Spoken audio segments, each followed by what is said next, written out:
The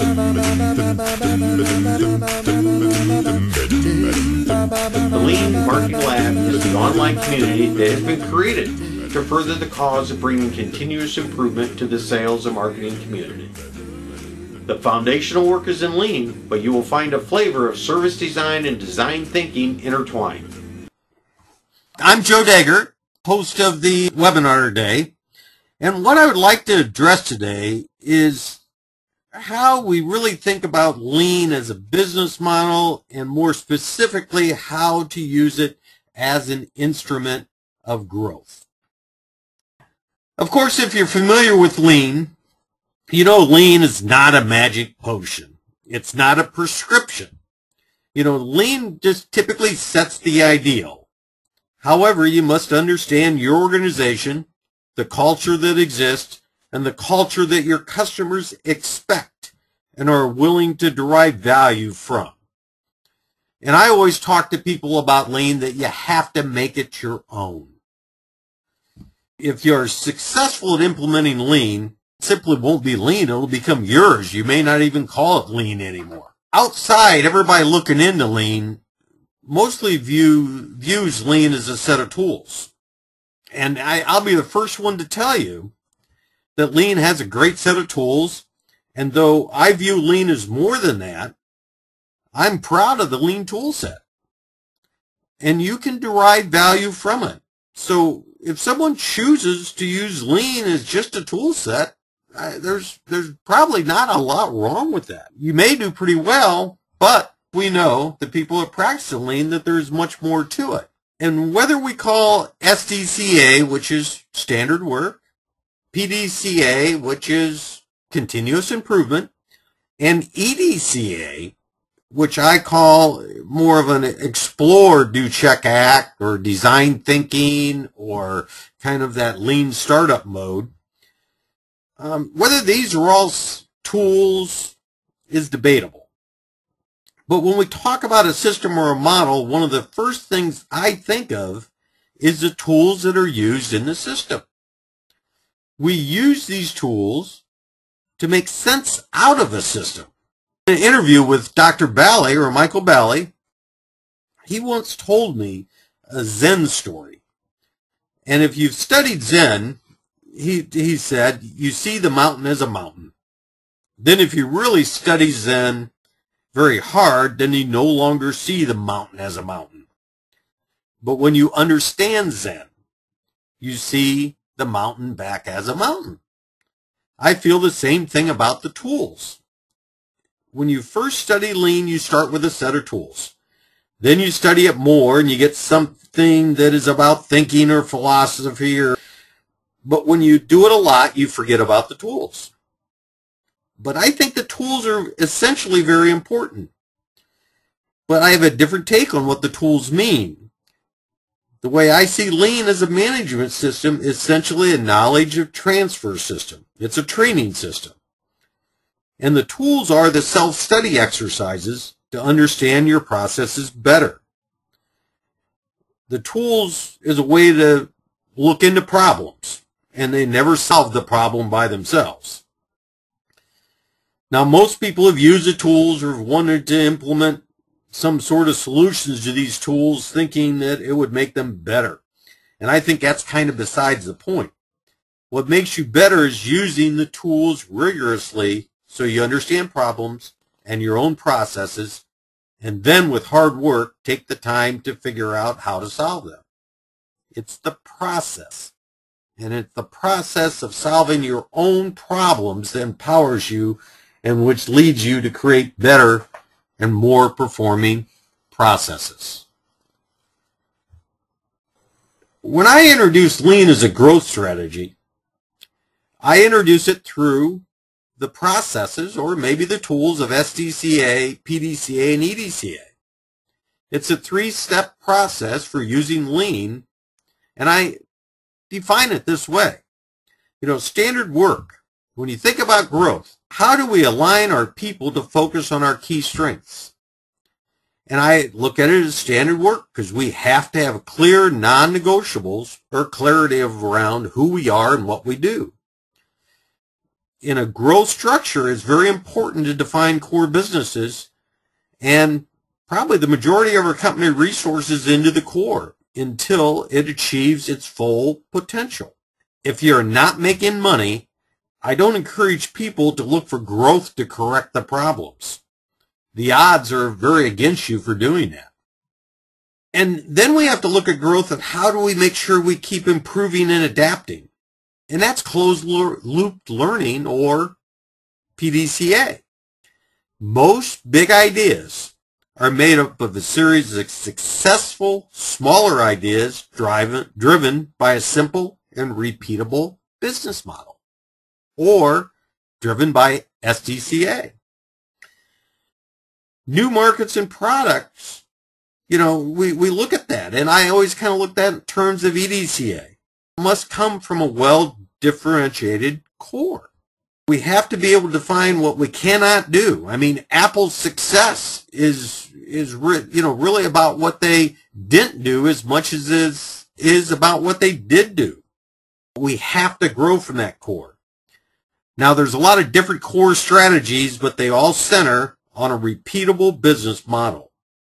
And standards are the most fundamental and misunderstood concept that is needed for growth. Your core values are the way you go about what you do and how you do it. It is what a customer understands and experiences. I wrote a blog post earlier this week that said standards create the wow in your business. Because that's what makes an employee comfortable to step out of the box and do something remarkable. It's a result of having that clarification that this is what standards or our values would encourage us to do. Traditionally, we always had goods-dominant logic or product-dominant logic. And that created what I would call a cost-plus model for products.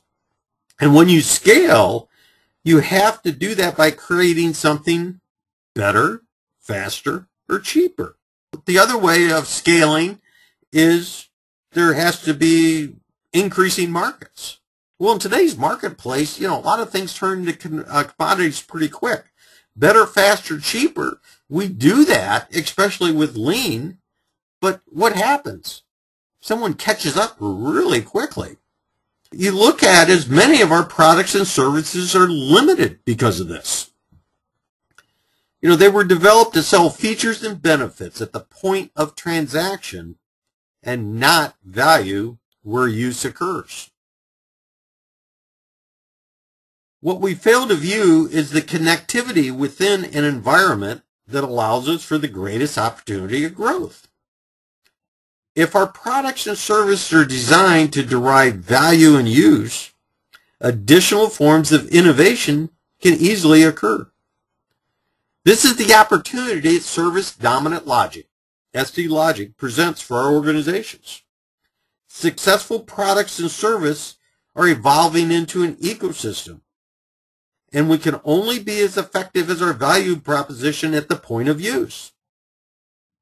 Think about the ecosystems that Amazon's built. Think about the ecosystems that Apple's built. Starbucks, they all play off of one another. They all play off of the next store. It's these concepts that really deliver future growth. A lean value stream will become first and foremost a listing post for the customer. It provides the customer with the information, technology, and support that is required. This is done through an understanding of what is needed in the customer's job to be done value proposition. And that's a value proposition of use. If you can build a culture of PDCA, you'll hear me say that. It's a culture of learning. I always looked at PDCA as a culture of lean. Growth will become everyone's job because we're continuously learning. We're building upon that structure. I don't look at it as an internal thing. It's more about, the customer and the job to be done is looking at that value and use. In mature companies, you will hear about transforming to a lean culture and the difficulty of change. In startups, we discuss the transitional process that the founder must go through as the company matures. Both areas are significantly different, but the three components are relatively the same. We're going to go through a change of structure, culture, and learning. And the lean practice of Hoshikanrai allows us to consider what types of structural changes we need. Because this process not only allows for change, it actively seeks it. It operates similar to a macro PDCA with a bunch of little PDCAs instituting change. And so the change and restructure becomes naturally motivated. And as we progress, the organization becomes clear about the vision that we share and joins together in making change work. That growth in learning and is learning from within and outside the organization. You have to have that available to you to be able to grow. The other thing we don't necessarily do a good job at a lot of times is funding growth. And we really don't look at it from what I call a time, skill, and money perspective. We may put the most skillful, or we may give a lot of money to a project or something, but do we really allocate the time? Do we allocate it throughout the organization? I use a thing from Franklin Covey where he talks about the whirlwind in the 4 disciplines of execution. And that whirlwind is that standard work. So when you try to do something new, when you try to do continuous improvement, when you try to do EDCA, you get sucked back into that whirlwind of standard work. Well, what you have to do is you got to allocate time for them 3 areas. And you have to do a certain percentage of your time. And I always kind of laugh about it a little bit, because if you think of 60 minutes of your day, you take 30 minutes of standard, or 60 minutes of your time, you take 30 minutes of standard work, 10 minutes to improve on that standard work, 10 minutes to explore new things to do within that work, and then maybe 10 minutes of slack time, you can see that you really are not going ahead and doing them other things outside of standard work as often as you think you are. Now, of course, we're not going to break up every hour like that, but what we are going to do is maybe break up a day or a week like that. Are we going to do 3 days of standard work, 1 day to improving on that standard work, and 1 day exploring? Well, it's probably 4 days standard work and a half a day and a half a day. But if that half a day and half a day has to be as dedicated as time as what the standard work is, you have to dedicate, or even more so. So it's kind of like the old budget philosophy of paying yourself first. If you want to grow as a company, if you want to scale up as a company, you have to dedicate that time to it. Companies with a good ROIC, or return on investment capital, typically develop products with high ROIC. It is imperative that you are making money with what you have before moving forward. Typically, we're always looking for that silver bullet in the next product, the next market. But is there a high cost associated with taking that market share away? Others are firmly entrenched. How many times do you look at an existing product and think that another market can use it, especially when things slow down? You think of, I can take this product and these people over here will use it. It makes sense for them. What we forget is that market is already being served by someone else, and more than likely, as you may move away from your core, your product or market, it is not as disruptive as you may think. So it's going to cost you money to get there. Now, I talk about having a balanced budget, and I don't think of it in government terms, but in terms of SDCA, PDCA, and EDCA. If you fund them appropriately, they will behave appropriately. The percentage of each portion will be different for every company, but add them together and evaluate if you can prosper or survive with this scenario. Play with the numbers, increasing different efforts, and see what happens. And what happens if you devote too much time to growth? Or how much growth will you have if your core business slows down? I've referred to the concept of SD logic and how your value proposition can be viewed from the point of use. And this type of thinking opens up such a new context for innovation and growth. It moves you past transactional thinking and into the customer's world. But that may not be even enough. You need to envision what you want your customer to become.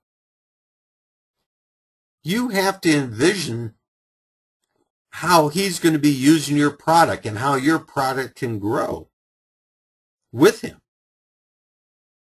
Our vision statements should include a customer vision statement because our future depends on their future.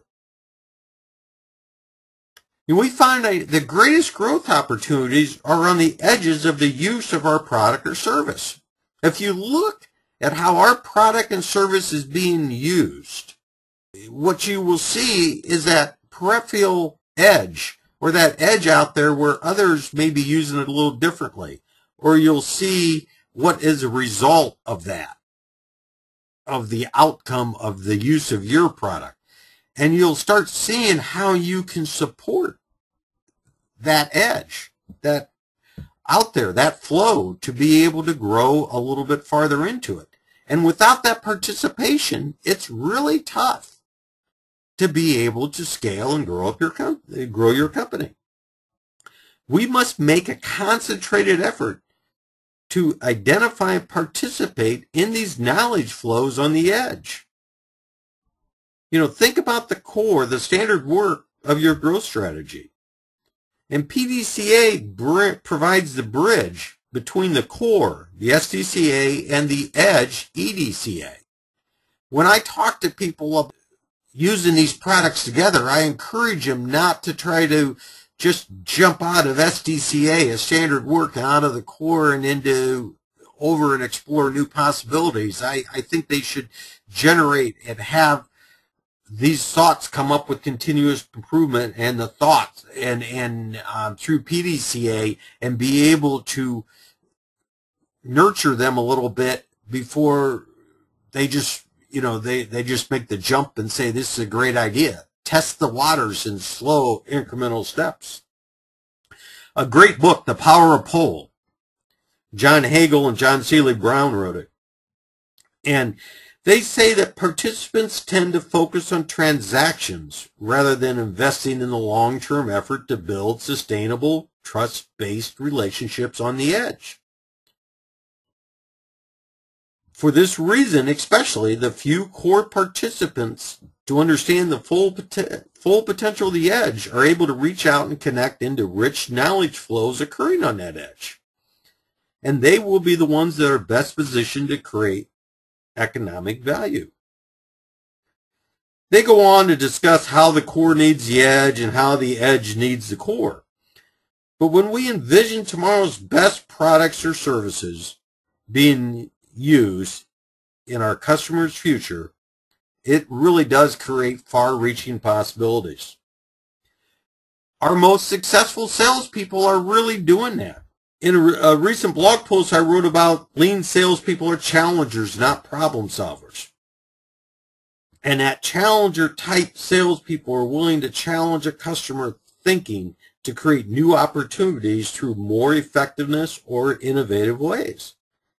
That challenger is by far, he beats the problem solving or the hard worker or the other type of salespeople out there, because he's stretching the customer. He's giving him more business ideas to use his, or our product in, different ways of using it. And that's where growth comes from, is the more the different uses of our product.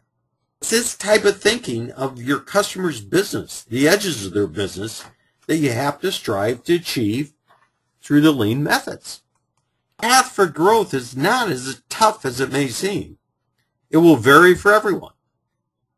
And lean, yes, and I will call them tools, through the tools of SDCA, PDCA, and EDCA, they offer a path that is well trodden. It's not void of pitfalls.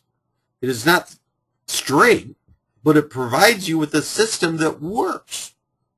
You know, when we think about this, how many good ideas fail because of a poor system that's being used to develop them? When we think through all these questions that Scott Anthony discussed in his book, and his name of his book is Building a Growth Factory, I believe Lean delivers on these processes better than any other system out there. It's something that we need to execute the strategy. I would like to thank you very much for your time today, and feel free to contact me if you have any questions. Thanks, everyone.